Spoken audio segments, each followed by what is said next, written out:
Hello students, today we are going to talk about one of the basic concept of organic chemistry, particularly in hydrocarbons chapter, that is substitution and addition reactions of hydrocarbons.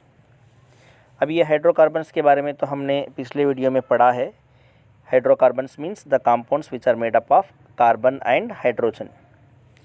इसके types भी हमने देखे हैं. Hydrocarbons के types दो हैं, saturated है और अनसैचुरेटेड है. सैचुरेटेड में क्या होता है, कार्बन कार्बन के बीच में सिंगल बॉन्ड रहता है. अनसैचुरेटेड में कार्बन कार्बन के बीच में या तो डबल बॉन्ड या तो ट्रिपल बॉन्ड आप देखते हैं.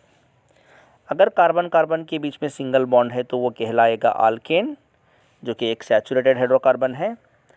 अगर कार्बन कार्बन के बीच में डबल बॉन्ड है तो वो कहलाएगा आल्कीन. अगर ट्रिपल बॉन्ड है तो वो कहलाएगा आल्काइन. ये दोनों आल्कीन और आल्काइन दोनों अनसैचुरेटेड हाइड्रोकार्बन्स हैं. अभी हम बात करेंगे सब्स्टिट्यूशन रिएक्शन के बारे में, जो कि है कॉमन सैचुरेटेड हाइड्रोकार्बन्स में, जिसमें आता है आल्केन्स. आल्केन्स में हम देखते हैं कि कार्बन के सराउंडिंग में सिंगल कोवेलेंट बॉन्ड रहते हैं, जिसमें आप कार्बन के सराउंडिंग में हाइड्रोजन देख सकते हैं या कोई भी एक बॉन्ड के पास कार्बन की चेन भी देख सकते हैं. तो I have taken here methane as an example, जो कि फर्स्ट मेंबर है आल्केन का. कार्बन के सराउंडिंग में 4 कोवेलेंट बॉन्ड्स हैं और 4 हाइड्रोजन आटम्स हैं. अभी कार्बन की वैलेंसी ही 4 है. कार्बन शोस टेट्रावैलेंसी, मतलब कार्बन मैक्सिमम 4 कोवेलेंट बॉन्ड बना सकता है, इससे ज़्यादा नहीं बना सकता. इट्स कोवेलेंसी या valency of the carbon atom is 4. It can form maximum 4 covalent bonds. तो 4 covalent bonds are also single covalent bonds हैं. इस वजह से यहाँ पे और कोई भी एलिमेंट हम ऐड नहीं कर सकते. तो अगर आपको फॉर एग्ज़ाम्पल आपको मीथेन में कुछ क्लोरीन ऐड करना है, ये मीथेन है, आप इसमें और एक बॉन्ड लगा के क्लोरीन नहीं ऐड कर सकते. इट इज़ नॉट पॉसिबल, क्योंकि कार्बन की मैक्सिमम कैपेसिटी है 4 बॉन्ड्स बनाने की, जो कि मीथेन में ऑलरेडी बना चुका है. तो अभी आप क्या कर सकते हैं, आपके पास एक ही ऑप्शन है.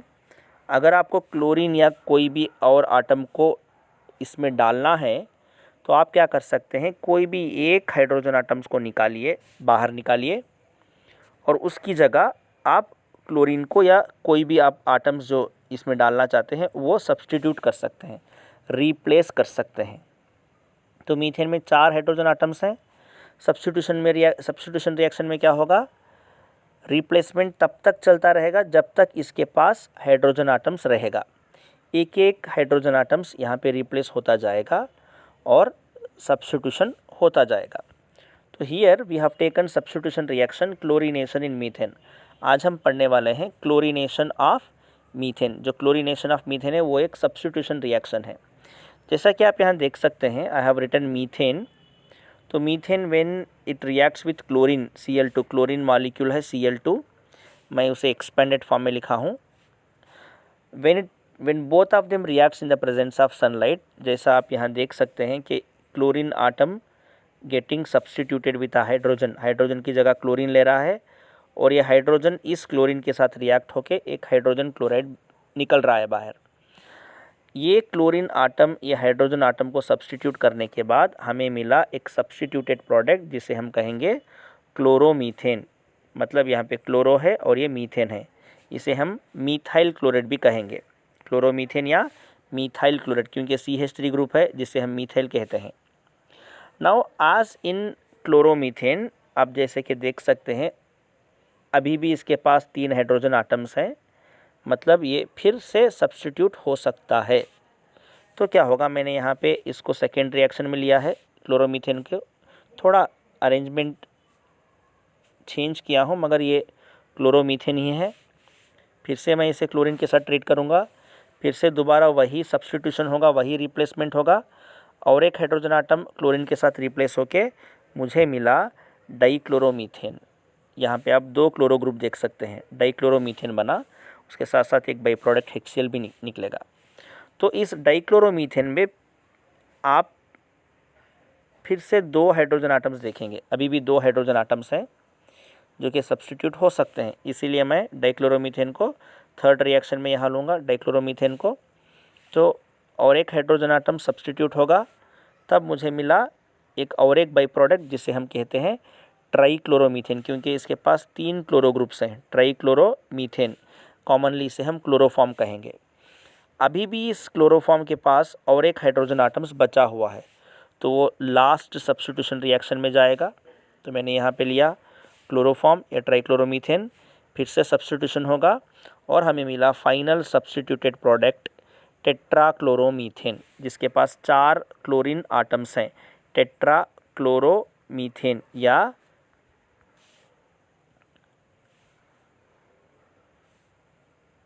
टेट्राक्लोरोमीथेन कहेंगे, the last substituted product.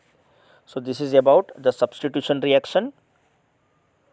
Let us know about the addition reaction. अभी हम addition reaction के बारे में देखेंगे जो common है unsaturated hydrocarbons को. So let us know about the addition reaction. तो addition reaction में क्या होगा, unsaturated hydrocarbons saturated hydrocarbons में convert होगा, double bond single bond में convert होगा, ट्रिपल बॉन्ड पहले डबल बॉन्ड में कन्वर्ट होगा, बाद में फिर सिंगल बॉन्ड में कन्वर्ट होगा। तो वो है addition reaction. So here we have taken addition of halogen. हम हैलोजन को ऐड करेंगे। एक अनसैचुरेटेड हाइड्रोकार्बन हमने लिया है यहाँ पे ईथीन, जहाँ पे 2 कार्बन आटम है और दोनों के बीच में डबल बॉन्ड है। So when we treat this ethene with chlorine, यहाँ पे एडिशन रिएक्शन होगा। हर एक कार्बन आटम को एक एक क्लोरीन आटम जुड़ जाएगा, तभी डबल बॉन्ड सिंगल बॉन्ड में कन्वर्ट हो जाएगा। तो हमें मिलेगा प्रोडक्ट, एडिशन प्रोडक्ट 1,2 डाइक्लोरोईथेन, क्योंकि एक एक कार्बन आटम को एक एक क्लोरीन आटम है यहाँ पे। तो 1,2 डाइक्लोरो, 2 कार्बन आटम है इसलिए इथ, और सिंगल बॉन्ड है इसलिए येन। ऐसे ही आप आल्काइंस को भी ले सकते हैं, कार्बन कार्बन ट्रिपल बॉन्ड। जब आप क्लोरीन ऐड करेंगे, क्लोरीन मॉलिक्यूल ऐड करेंगे, तब एक एक कार्बन आटम को क्लोरीन आटम ऐड होगा। ट्रिपल बॉन्ड जो है डबल बॉन्ड में कन्वर्ट हो जाएगा because of the addition of chlorine. तो हमें मिलेगा प्रोडक्ट 1,2 डाइक्लोरोईथीन। 1,2 डाइक्लोरोईथ मतलब 2 कार्बन आटम्स, ईन मतलब डबल बॉन्ड। सो फिर से ये एडिशन रिएक्शन में जाएगा, क्योंकि ये अभी भी अनसैचुरेटेड है, डबल बॉन्ड आप देख सकते हैं। तो उसमें और 2 क्लोरीन आटम्स ऐड होंगे एक एक कार्बन आटम को। तो हमें मिलेगा final addition product, that is 1,1 2,2 tetrachloroethane. एक एक कार्बन आटम के पास आप 2 क्लोरीन आटम देख सकते हैं, इसीलिए 1,1 2,2 टेट्राक्लोरोईथेन। अभी यहाँ पे सैचुरेटेड हो गया, ये अनसैचुरेटेड से सैचुरेटेड हो गया due to the addition reaction. Addition में बहुत सारे तरीके हैं, you can add hydrogen also. अगर आप हाइड्रोजन ऐड कर रहे हैं तो वो रिएक्शन कहलाएगा hydrogenation. If you are adding hydrogen to unsaturated hydrocarbon, then that will be considered as hydrogenation. Here in hydrogenation you need a catalyst. The catalyst commonly used is Ni, nickel. So I'll take that example also. If I take ethene as an example for addition reaction, that is hydrogenation, ये ethene है। अगर इसे आप एक hydrogen molecule add करते हैं इन the presence of catalyst निकल, एक एक कार्बन आटम को एक एक हाइड्रोजन ऐड होगा, तब ये CH2 से CH3 बन जाएगा और डबल बॉन्ड सिंगल बॉन्ड में कन्वर्ट हो जाएगा। ये भी CH2 जो है CH3 में कन्वर्ट हो जाएगा। तो अभी ये बना ईथेन, ईथीन से ईथेन बना, that is hydrogenation reaction. That is most important in preparation of वनस्पति or dalda. So I hope you understood about these 2 reactions. If you have any doubts, please let me know.